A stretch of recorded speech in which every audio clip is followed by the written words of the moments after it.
специалците дека сака да го става македонското знаме на неговиот штип.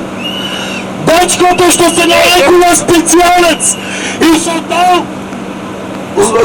дал заклетва пред уставот, пред суверенитетот и пред интегритетот на државата.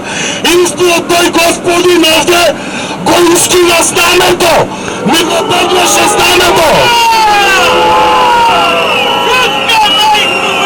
Истиот тој господин треба да знае дека јас кога сум давал заклетва, там седел дома, имал 12 години. Сега, помегу мене, гледам бивши генерали, бивши бранители, што се на страна на народот, не се на страна на баграта на вас. Убийци! Убийци! Убийци! Убийци! Убийци!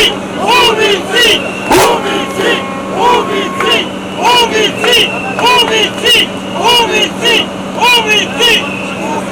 Дали сте свесни дека гледате на рака на вашите браќа, на вашите сестри, на вашите братушери?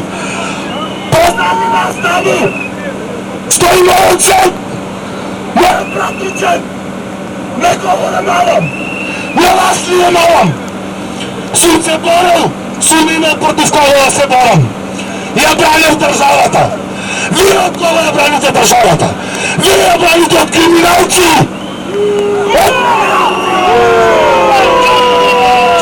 Не ли ви е срам?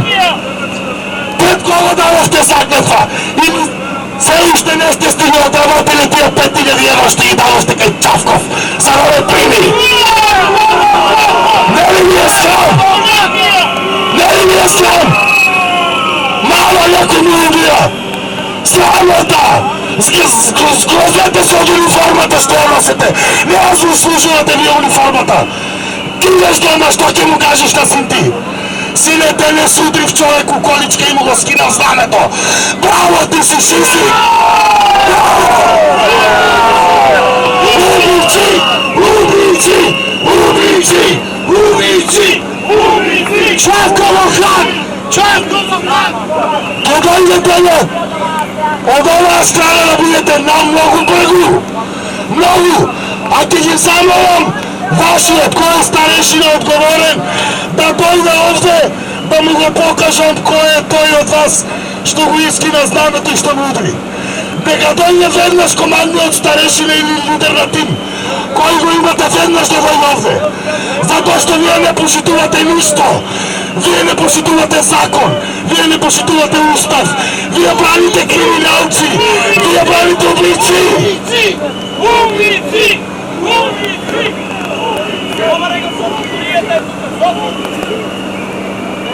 Ей! Ей!